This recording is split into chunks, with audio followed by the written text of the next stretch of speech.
Bueno, vamos a ver ahí si sale. Bueno, se dio vuelta ahí la pantalla. Se terminó. Lo que estaban tratando de hacer era demostrar un poco a los autores que vamos a estar tratando en este café literario que estamos haciendo el día de hoy, día domingo, junto con Piero, que estamos esperando ahí a que se conecte. Como siempre, estamos desde Buenos Aires y desde Lima. Piero está desde Lima, así que ya ahí lo estamos esperando para empezar con este café literario. Mientras tanto, tomo un mate clásico. Acá en Buenos Aires hacen 11 grados, está bastante fresco. Al menos yo no salí en todo el día, pero bueno, ahí lo veo a Piero que acaba de conectarse. Amigo,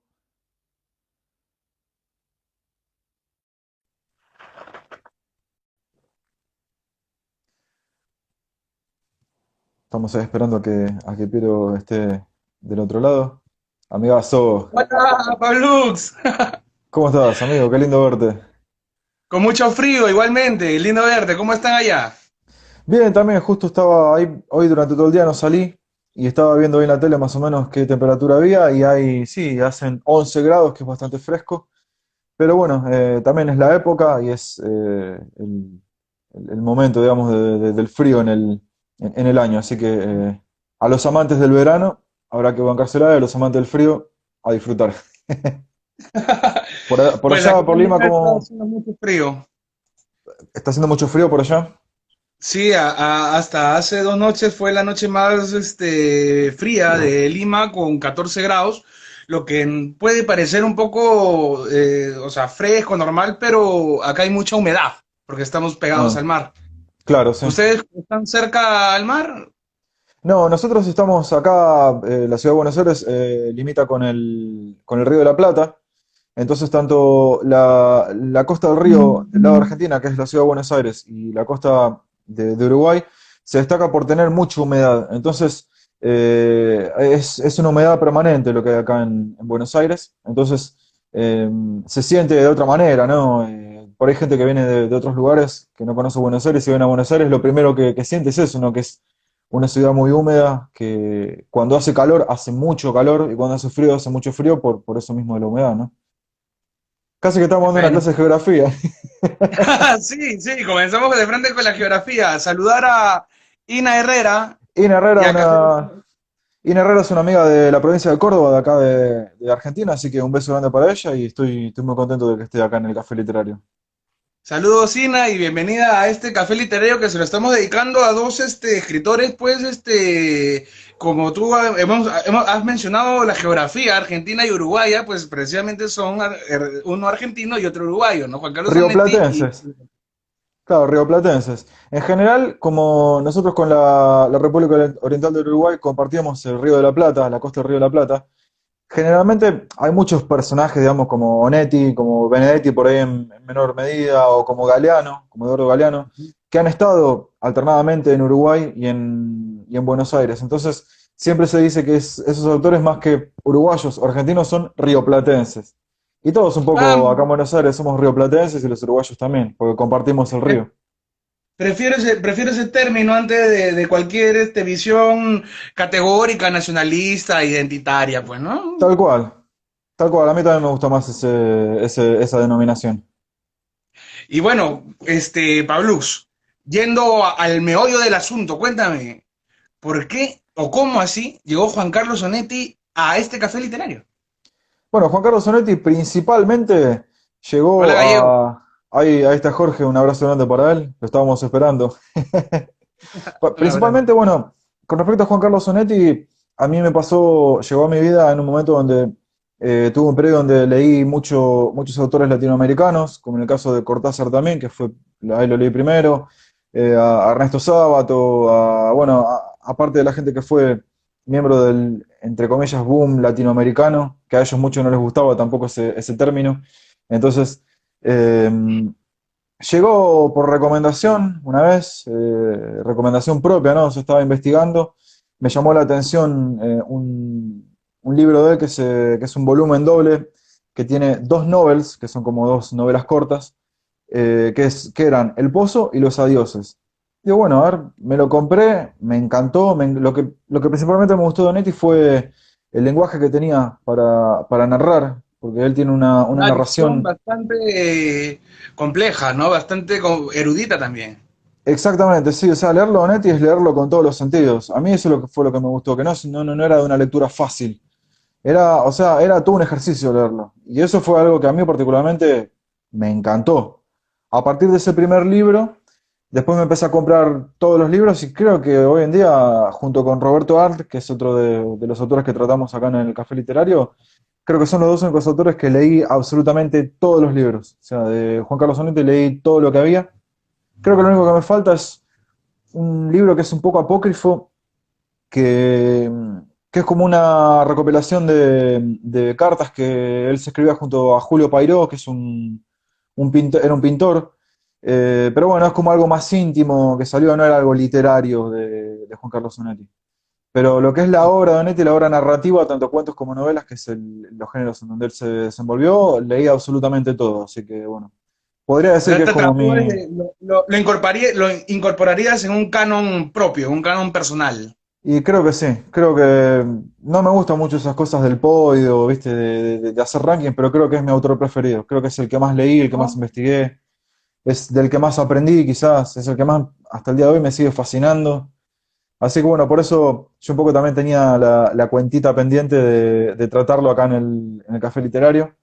Y Entonces, es importante bueno, lo que dices, Pablux, porque me lleva a una referencia que quería hacer al inicio sobre de Michel de Montaigne acerca de por qué ujú, leer literatura, ¿no? Y literatura para vivir bien y morir bien. ¿Y qué significa vivir bien y morir bien? Significa saber lidiar con nuestra mortalidad y asimismo saber de que los textos nos ayudan a diseñar nuestra subjetividad a partir de la retórica y a partir del lenguaje, ¿no? Entonces tú lees a Onetti y, wow, te has poblado de textos que también se van a ir por otros lados y que te conforman. Es como leerlo a Onetti ahora es parte de conocerla, Pablo. O sí, quiero. de hecho, han habido por ahí algunos lectores míos que me han comentado por ahí después de leer Onetti que me decían, o sea, se nota mucho la influencia de Onetti en tu literatura. Y a mí, no sé en realidad si es que me gusta mucho esa denominación, pero también es algo involuntario, porque cuando cierto artista te influencia de tal manera, uno también un poco pierde el control y lo hace involuntariamente. Qué sé yo, y por ahí uno se termina dando cuenta cuando otra persona que te lee lo dice. En el caso de Onetti, bueno, a mí me llegó la obra de esa manera. No recuerdo bien ahora el año, pero tuve un año entero que me leí toda la obra de Onetti y no leí otra cosa que no haya sido Onetti y creo que hasta el día de hoy lo sigo releyendo y sigo investigándolo y me sigue fascinando, tanto como ese primer libro que leí. Bueno, esperamos y espero supongo que también todos los espectadores que nos acuden todas las semanas con nosotros, que hoy día escuchemos una buena narración o algo interesante de Onetti, de tu parte, algo que te haya gustado en lo más íntimo, ¿no? Que es lo que más aprecio personalmente, Pablux. Me gustan tus gustos, para que la Exactamente. redundancia. También un poco como para hacer, yo ahora recién hice una introducción sobre el autor que elegí yo, que es Juan Carlos Onetti.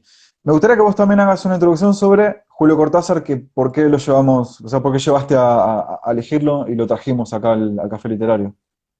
Por supuesto, a Cortázar, a Julio Cortázar, yo le tengo mucho cariño a partir de, primero, las traducciones que hizo de Edgar Allan Mm. Poe, que fueron las que llegaron a mí en infancia.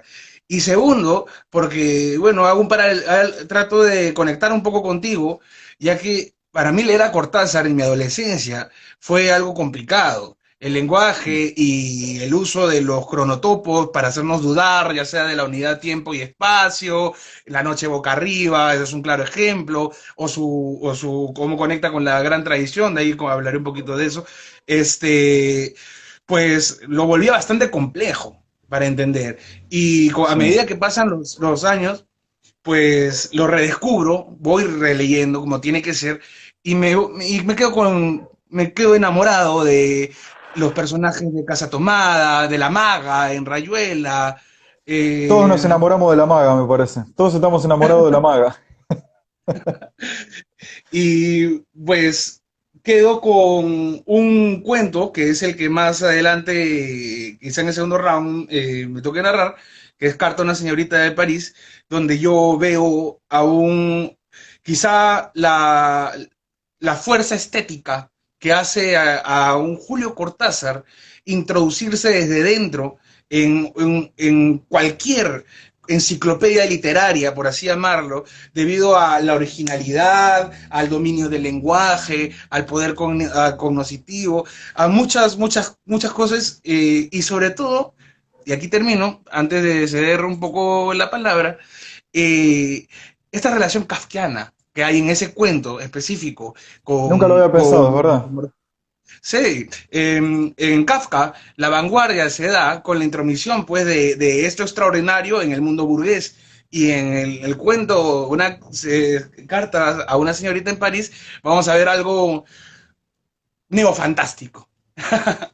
Sí, ese cuento y principalmente ese libro de Julio Cortázar, que es Bestiario, también a mí yo lo leí cuando era adolescente y también me llevó a pensar y decir, o sea, qué cabeza que tenía a la hora de narrar ese tipo de cuentos, ¿no? O sea, no solamente Carta a una señorita de París, sino también recuerdo con mucho cariño de ese libro, principalmente Cefalea, que es ese cuento de las mancuspias que me llevó a investigar a ver qué eran las mancuspias y cuando investigué dije, no, este tipo no puede ser tan genio para desarrollar un cuento y una fantasía como esa, ¿no?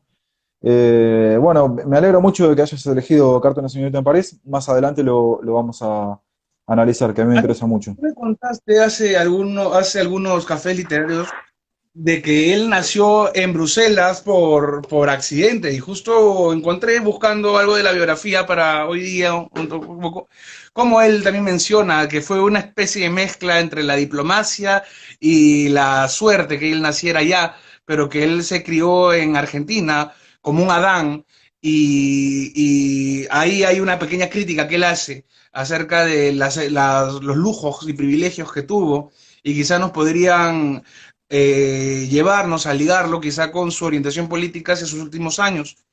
No obstante, Sí, antes de volverte una pregunta, porque quiero hacerte una pregunta con respecto a Neti, este, Vargas Llosa asegura de que, dice, Cortázar será siempre leído, que tendrá siempre admiradores, devotos, discípulos literarios, pero que probablemente el más duradero, el Cortázar eterno, si es que hay eternidad en el mundo de la literatura, será probablemente el de los cuentos. Y yo te pregunto, con respecto a Onetti, ¿son sus cuentos, sus novelas? sí, bueno, un poco ahí con el comentario que hiciste, acá en Argentina principalmente siempre se discute mucho eso del lado de Cortázar, eh, que en general todos los que leímos a Cortázar siempre nos quedamos más con los cuentos que con sus novelas. Y puede ser, o sea, eso creo que es muy personal, pero creo que en el caso de Cortázar, pienso que los cuentos son como más concisos que las novelas. Pero bueno, también depende mucho de la percepción de cada uno. En el caso de Onetti, Onetti escribió por igual, tanto cuentos como novelas, y yo por ahí soy muy subjetivo, pero no podría elegir o los cuentos o las novelas de Onetti. Eh, para mí es un autor fascinante de cualquier manera, que te lleva a leerlo en cuerpo, alma y espíritu, que eso al menos es algo que pocas veces lo veo en la literatura. Y yo, si particularmente tengo que elegir como un fanático, se podría decir, y yo prefiero los cuentos de Onetti antes que las novelas. Pero las novelas son fascinantes. Acá tengo para mostrar, como siempre tengo Claro ahí que algunas sí. cosas para mostrar. Este volumen que editó Corregidor, es un volumen histórico de los cuentos completos de Onetti, que es un poco engañoso porque dice cuentos completos, pero no están todos los cuentos. Faltan algunos que los completé con otro volumen, que es este, que también se llama Cuentos Completos, que este sí tiene todos los cuentos que faltan en este, digamos, ¿no? Pero este libro es un poco histórico porque es como la recopilación de todos esos cuentos que Onetti fue sacando en diferentes ediciones. Es un volumen bastante gruesito que para mí creo que es uno de mis libros más queridos de todos los que tengo en mi biblioteca. Y también quería mostrar Con respecto a las novelas, que vos me habías preguntado recién con respecto a las novelas, tengo dos ejemplares que, este es posiblemente la novela más conocida de Donetti, que es El Astillero, El astillero, sí. editada en la década del 60, que fue en el pleno auge de lo que fue el boom latinoamericano, que Onetti se negaba rotundamente a formar parte de eso. Y Yo esto que voy a creo mostrar, que, sí, sí, disculpa que te interrumpa, pero vas precisamente por ahí. Antes de que muestres, creo que hay una novela en particular que Mario Vargas Llosa le debe mucho a Onetti si es que no se la pintó. ¿Cuál era? Creo que era Junta Cadáveres o... sí, Junta Cadáveres. Claro, porque Junta Cadáveres en realidad es parte de una trilogía. Ya un poco vamos metiéndonos en el universo de Onetti. Junta Cadáveres es parte de una trilogía que Onetti escribió. Porque Onetti tenía esa cosa como por ahí tenía Gabriel García Márquez, que era eso de ¿no? la ciudad de Macondo. Onetti en este caso él había creado la ciudad de Santa María, que era un poblado ficticio que estaba, según lo que explicaba él, entre Buenos Aires y Montevideo. Un poco como para unir lo que eran sus dos ciudades queridas, ¿no? Que eran Buenos Aires y Montevideo, que sean parte de esas dos ciudades que él quería y que no sea ninguna de las dos. Entonces, Junta Cadáveres es parte de una trilogía que Onetti escribe que está conformada por La vida breve, El astillero y Junta Cadáveres. Bueno, acá tengo El astillero, que esta es posiblemente la segunda parte cronológica de esa saga de Santa María.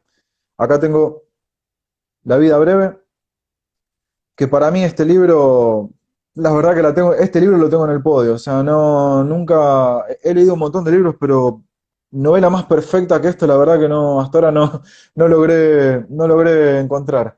Y Junta Entonces, Cabras que lo debo tener, recomendadísimo La vida breve. así es, La vida breve. Si quieren leer algo que realmente sea fuera de lo común, yo recomiendo siempre este libro porque acá está la esencia de Onetti, tanto en La vida breve como en los cuentos completos, que lo tengo acá. Para mí estos son ya que los tengo, vamos a mostrarlos. Para mí estos son los dos libros fundamentales de Onetti, quizás para empezar a leerlo o para llegar a lo que es el hueso de Onetti en sí. Yendo un poco a lo que es la biografía de Juan Carlos Onetti, Juan Carlos Onetti nace en Montevideo, en Uruguay, en el año 1909. Es el segundo hijo de tres hermanos. Y él, bueno, alternadamente vivió tanto en Montevideo como en Buenos Aires. En Buenos Aires, bueno, cambió de hogar y de locación permanentemente, entonces como que no hay por ahí un lugar específico acá en Buenos Aires donde digamos, bueno, Onetti vivió acá, porque vivió alternadamente en un montón de lugares, de pensiones. Eh, Él durante su vida trabajó de un montón de cosas, trabajó de vendedor, trabajó de mecánico, trabajó de un montón de cosas, hasta poder dedicarse a la literatura, que él principalmente entró por el periodismo, sin ser periodista, pero empezó con el periodismo, y también hizo algunos trabajos sobre traducciones. Él traducía a algunos autores europeos al castellano, así que bueno, eso fue un poco la introducción que tuvo Onetti al mundo literario. Y bueno, el primer libro de Onetti, eh, editado, se llama Tiempo de abrazar, que es del año 1935, si mal no recuerdo. También lo debo tener por ahí por la biblioteca, no lo tengo ahora para mostrarlo, ¿no? Pero Ujú. ese fue el primer texto que él escribió, donde ahí ya se ve un poco lo que es la clásica prosa de él, que ¿De qué año mucha estamos gente, hablando, Pablo? 1935 más o menos. La verdad que no Ay, recuerdo bien ahora un cronológicamente. poquito mayor que Julio Cortázar. Sí, sí, porque Julio Cortázar nació en 1914, si mal no recuerdo, y Así es, Onetti, bueno, acertado. nació en 1909. Bueno, con ese primer libro, ese fue el primer libro que sacó Juan Carlos Onetti, Tiempo de abrazar, que es una novela que a mí me gusta mucho, porque es una novela de amor entre un joven y una mujer que es mayor a él. Pero bueno, tiene esos ribetes y esa forma de narrar que es única de Onetti, que lo hace un texto maravilloso. Que después él, en varias entrevistas, él comentaba, ¿no? Que por ahí él tenía la costumbre de escribir siempre de los mismos temas, ¿no? O sea, los temas de Onetti vienen más que nada por el lado de la desesperanza, por el lado los personajes de Onetti siempre son como muy melancólicos, muy borrosos, como le gustaba decir a él. Son como muy fantasmales, si se quiere. Pero a mí lo que me atrae de Onetti, si bien por ahí es un poco, no sé si repetitivo, pero por ahí es un poco reiterativo con algunas temáticas que él suele escribir, a mí me fascina lo que son los argumentos, principalmente para contar esas historias, y cómo lo narra. Para mí como narrador es impresionante y para mí es imperdible y yo se lo recomiendo a todo el mundo. Eh, Maestro Juan Carlos Sonetti, lo tuve que leer obligado en Eso es justo lo la que te iba a facultad. preguntar, si en algún momento habías leído algo de Juan Carlos Sonetti. Sí, lo tuve que leer de manera obligada y eso es lo que estoy en contra y ahí voy en contra del canon institucional, porque hay que desprendernos de esas lecturas que nos obligan, ya sea la iglesia, la institución, la escuela, y Mm. escoger los nuestros. No obstante, ¿para qué voy a negar? Descubrir junto a cadáveres en el primer año de la facultad eh, fue para mí un punto que me puso un poco en crisis, que me descolocó un poco, porque pues de ahí yo tengo a Mario Vargas Llosa muy en alto. Yo Sí, creo que él es nuestro mejor narrador y el representante canónico de la literatura peruana y por nombre propio, es decir, no por ser peruano, sino por... sí, Tendría sí, muy por forma de... supuesto. Pero es otro tema. La cosa es que Vargas Llosa pues le debe la Casa Verde a Onetti y Mm. es indiscutible y me molesté un poco yo con Mario Vargas Llosa y hay que molestarse con los anteriores, con los fuertes para sacar una voz, porque Onetti no recibió tanto en vida Mm. como Vargas Llosa sigue recibiendo en vida, ¿no? Y esas son algunas preocupaciones existenciales, ¿no? No obstante, mi reconciliación con Onetti, perdón, mi relación con Onetti, no reconciliación porque nunca me he peleado con él, ha sido ha sido satisfactoria. Sin embargo, me parece muy complejo. Sí, es bastante complejo y más que nada, Junto a Cadáveres, creo que para terminar, o sea, es una novela que obviamente se puede leer por separado, pero creo que para entender bien Junto a Cadáveres, primero habría que leer El Astillero y después La Vida Breve, y por último Junto a Cadáveres, como para entender un poco lo que es esa línea argumental que tiene Onetti a la hora de narrar, más que nada. No sé si tanto las historias, porque las historias son distintas, pero los personajes se repiten mucho en los libros de Onetti, tanto en sus novelas como en sus cuentos. Entonces, puede ser por ahí que si te dan de forma obligatoria leer Junto a Cadáveres, y puede ser bastante áspero, puede ser bastante fuerte. Yo Junto a Cadáveres, bueno, llegué, que fue uno de los libros que leí en todo ese año que leí completamente toda la obra de Onetti. Eh, Pero tú has obviamente mencionado me, un libro que es La vida breve, y ya de por sí el nombre, ya de por sí el título ya llama, seduce e induce.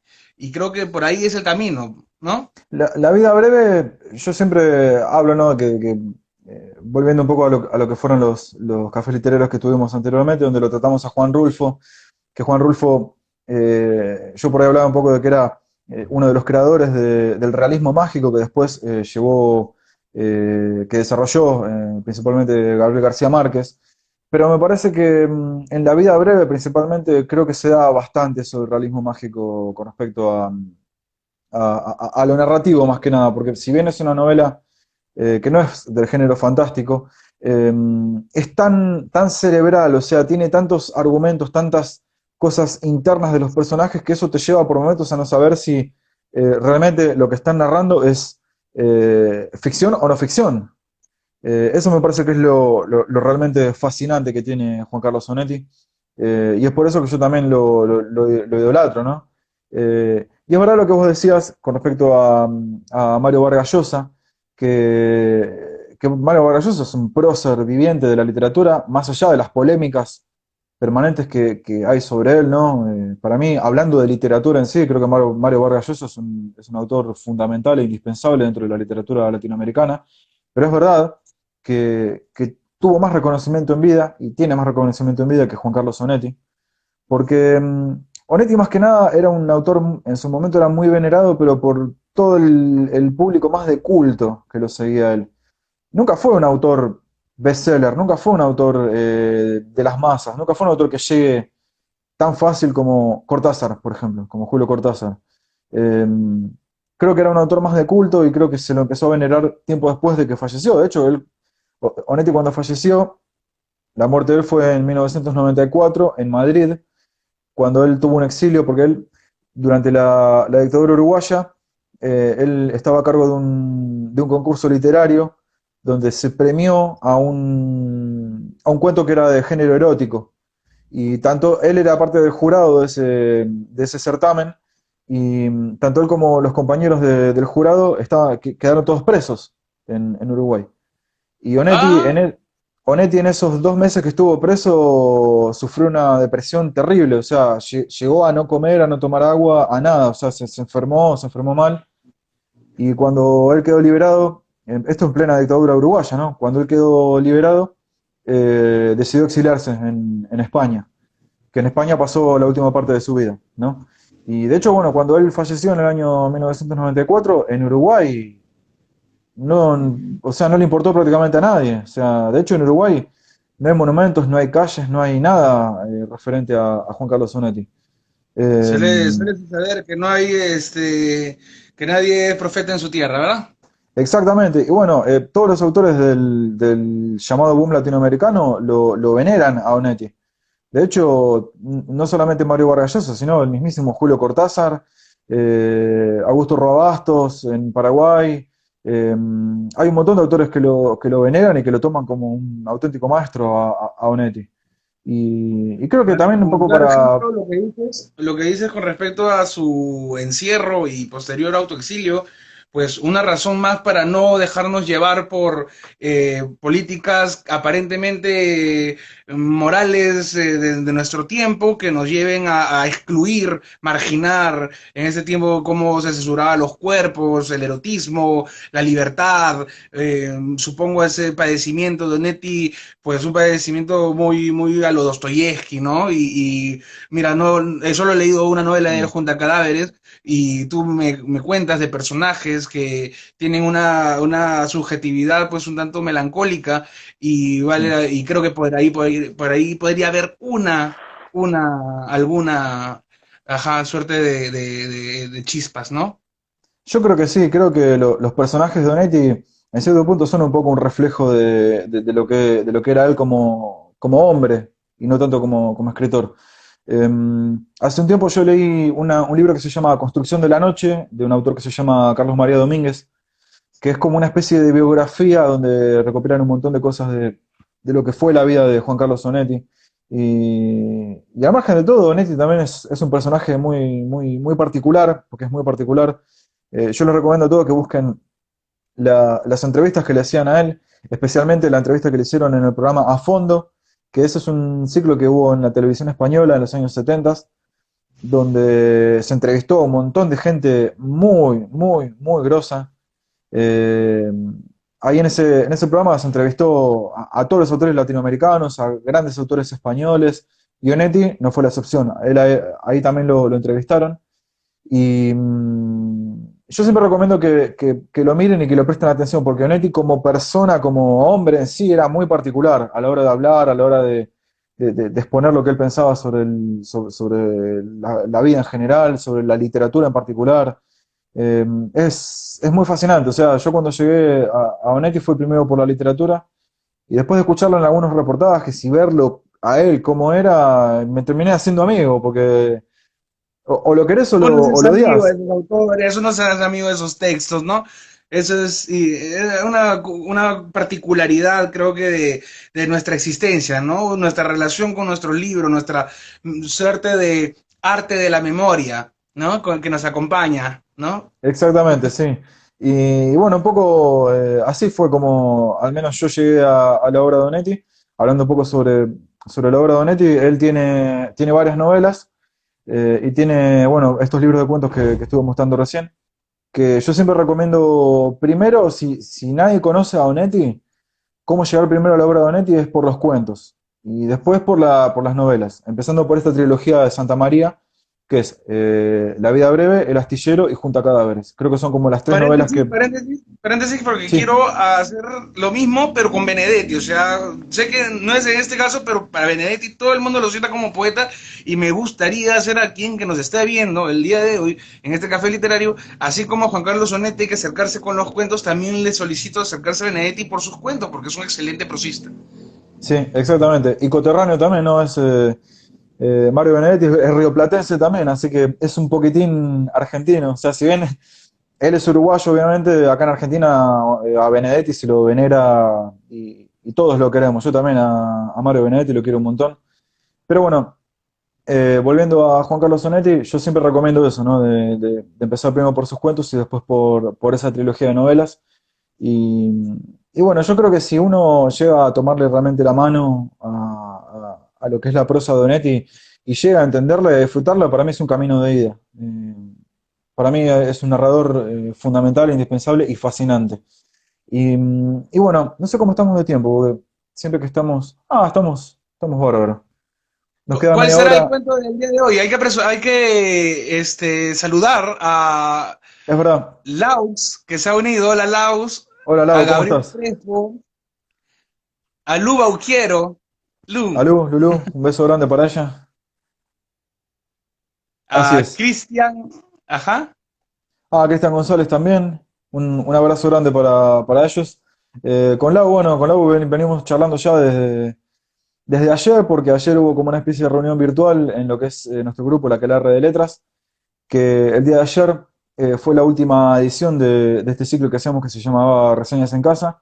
Y como somos un grupo de autores que estamos permanentemente craneando cosas y haciendo cosas, tuvimos ahí una reunión y justito yo un rato antes de este café literario hablé con Lau, así que bueno, nos seguimos encontrando permanentemente con Lau.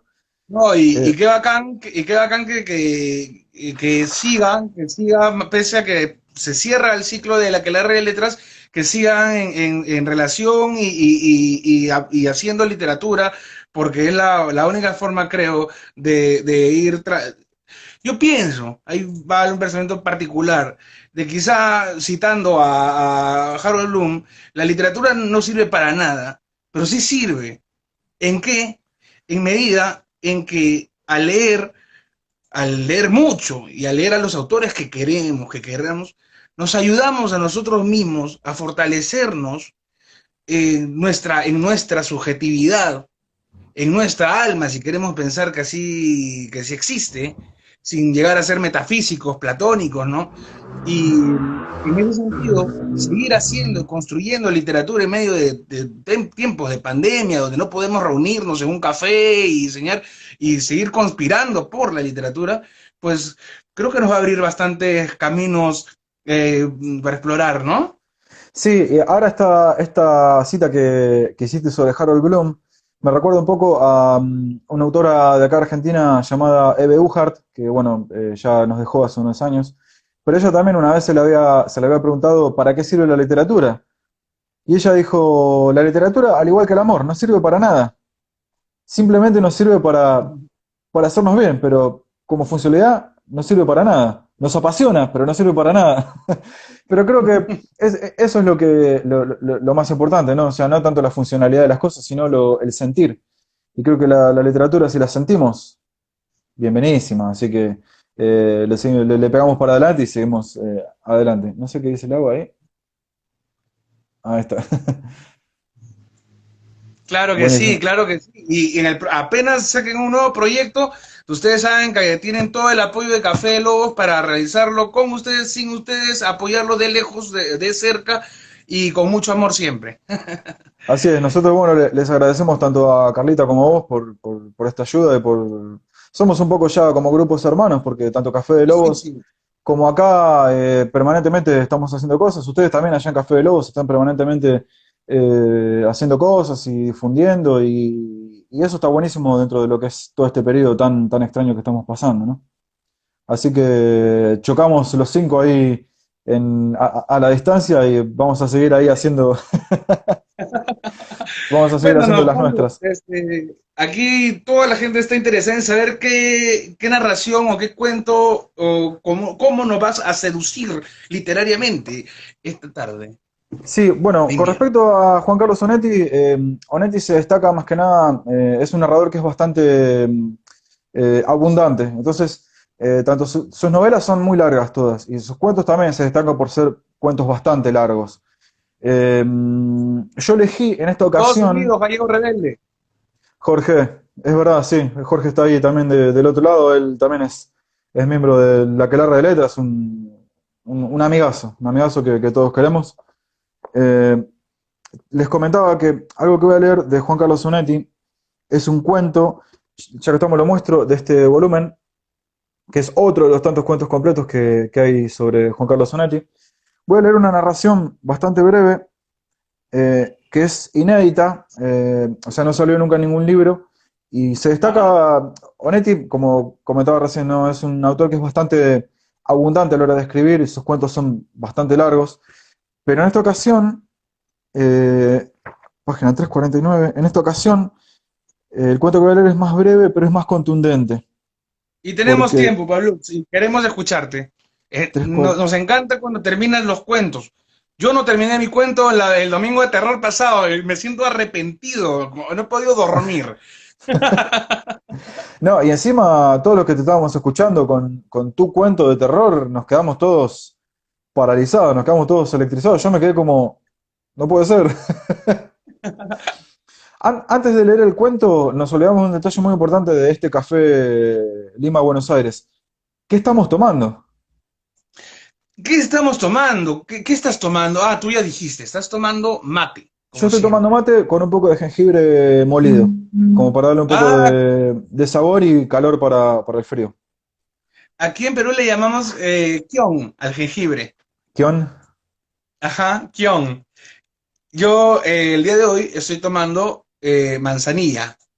Qué rico, riquísimo. Sí, sí. Lo que pasa es que esta semana, por razones personales, tuvimos que darnos un banquete hace un par de días.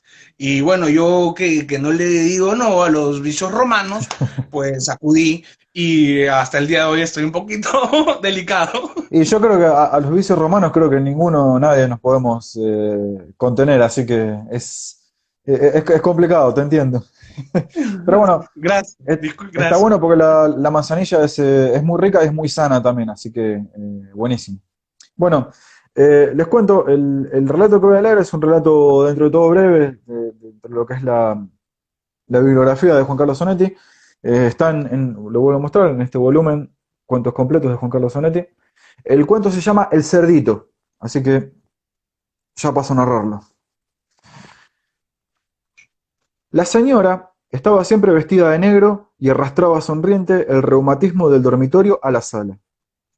Otras habitaciones no había, pero sí una ventana que daba a un pequeño jardín parduzco. Miró el reloj que le colgaba del pecho y pensó que faltaba más de una hora para que llegaran los niños. No eran suyos. A veces dos, a veces tres que llegaban desde las casas en ruinas, más allá de la placita, atravesando el puente de madera sobre la zanja seca ahora, enfurecida de agua en los temporales de invierno. Aunque los niños empezaran a ir a la escuela, siempre lograban escapar de sus casas o de las aulas a la hora de pereza y calma de la siesta. Todos, los dos o tres, eran sucios, hambrientos y físicamente muy distintos. Pero la anciana siempre lograba reconocer en ellos algún rasgo de nieto perdido.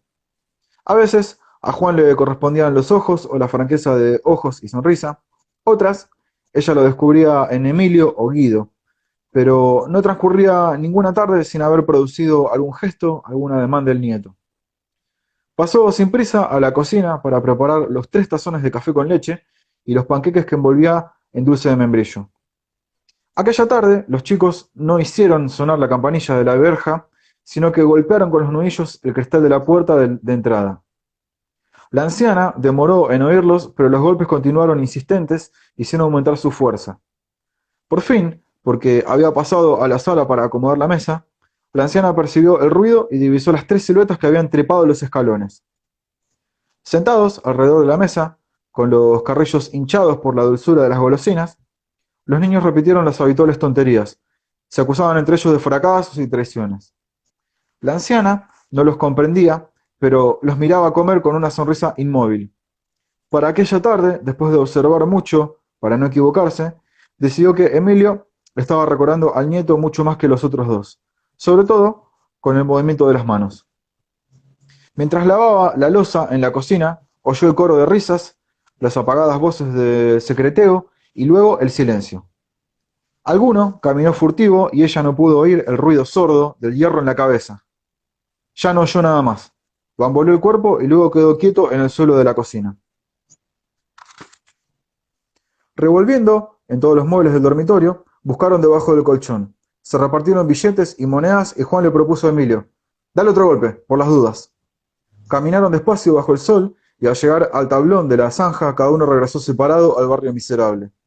Cada uno a su choza y Guido, cuando estuvo en la suya, vacía como siempre en la tarde, levantó ropas, chatarra, desperdicios del cartón que tenía junto al cátere y extrajo la alcancía blanca y manchada para guardar su dinero.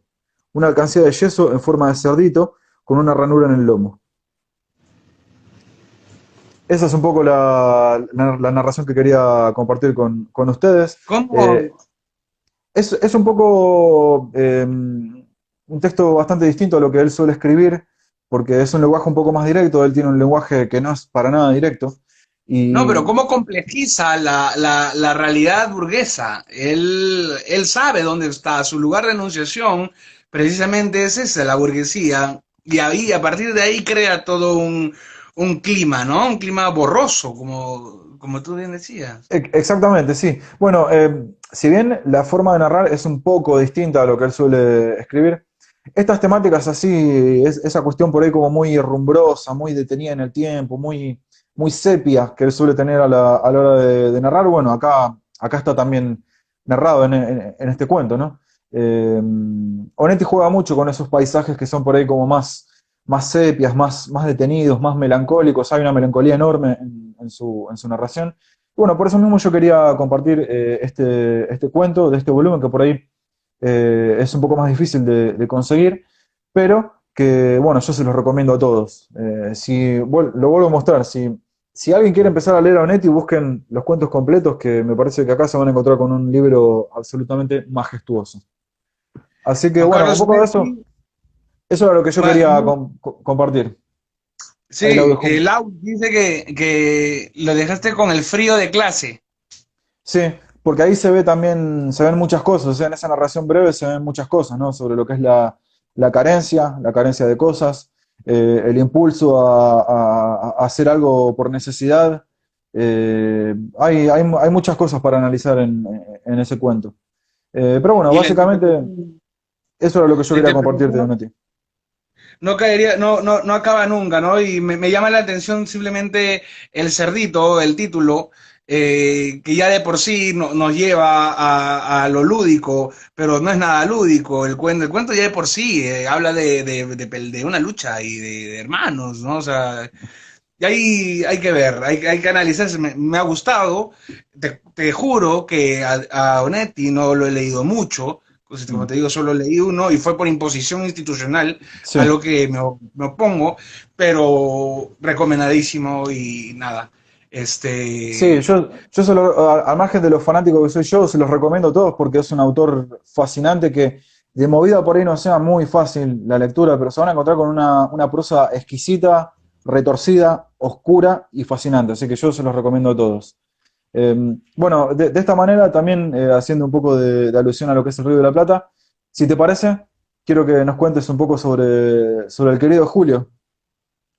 sí, pues, porque ahora y antes de irnos al recreo, pues yo me venía con una pregunta hacia mí mismo, pues, ¿no? Yo me pregunto al espejo y el espejo me responde de cosas distintas. Parte de cierta neurosis que comparto con Julio Cortázar. Que, ¿qué le puedo decir yo a un escritor y a varios escritores y lectores argentinos como Laus, como Jorge, como la propia Lu, como todos los que nos están viendo ahorita? Acerca, ¿seguimos aquí? Perfecto. ¿Qué les Sí, puedo ahí estamos. decir? un peruano acerca de uno de sus autores canónicos, uno de sus autores quizás más importantes, referente a sobre todo a la narrativa. Yo podría decir de que Julio Cortázar, en lo personal, me parece de que, primero, con él hay un dominio del lenguaje metafórico en el sentido de que para sus cuentos, ya sea, por ejemplo, cito La noche boca arriba, hay una Mm. infinidad de interpretaciones. No, bueno, la tradicional es que el azteca estaba soñando, que estaba en el mundo moderno, sí, pero no, a mí me parece que es muy complejo, hay mucho dominio y después que nos muestra algo nuevo de la realidad en la que existimos. Y ahí yo lo quiero vincular un poco con Kafka. Y por eso he escogido Mm. para el día de hoy, dentro de un rato, el cuento Carta a una señorita en París, donde Mm. vemos la irrupción de quizá tú habías bien dicho, ¿no? No les gusta llamarse el boom sudamericano. Lo real maravilloso también es una categoría que discutible, ¿no? Quizá podríamos decir de que con Cortázar se da algo, una evolución de género fantástico dentro de Latinoamérica que a mí me parece muy elevada con respecto a su antecesor Poe, que es Mm. que con Edgar Allan Poe lo extraordinario irrumpía dentro del cuento, pero para trasladarnos hacia el horror, hacia el miedo. Con Sí, Cortázar, lo extraordinario entra en el mundo, pero no entra para darnos miedo y tampoco se asume también como una normalidad de García Márquez, sino entra para hacernos sentir más humanos. Yo creo que hay no voy a ponerme a analizar el cuento ya de por sí, pero lo que es menos importante dentro de los conejitos, del cuento de los conejitos, es precisamente los conejitos. Y eso es lo bello de Julio. Entonces, ¿te parece si nos vamos al recreo y volvemos? vamos al recreo. Yo voy a poner un poco más de agua para el mate, que ya me queda poca. En el segundo round, después del recreo, lo que vamos a hacer, les comentamos a todos los que están ahí conectados, es mi amigo Piero Ramos Rasmussen, desde la ciudad de Lima. Nos va a estar desmenuzando un poco la historia de Julio Cortázar y va a estar leyendo un cuento de ese maravilloso libro que es Bestiario. Y después nos sacamos un poco de gusto y vamos a leer algunas cosas nuestras. Así que bueno, a todos los que están conectados, estén atentos que en 5 minutos volvemos. Muchas gracias a todos. Nos vemos dentro de 5 minutos. En 5 minutos nos vemos, ¿eh? Nos vemos.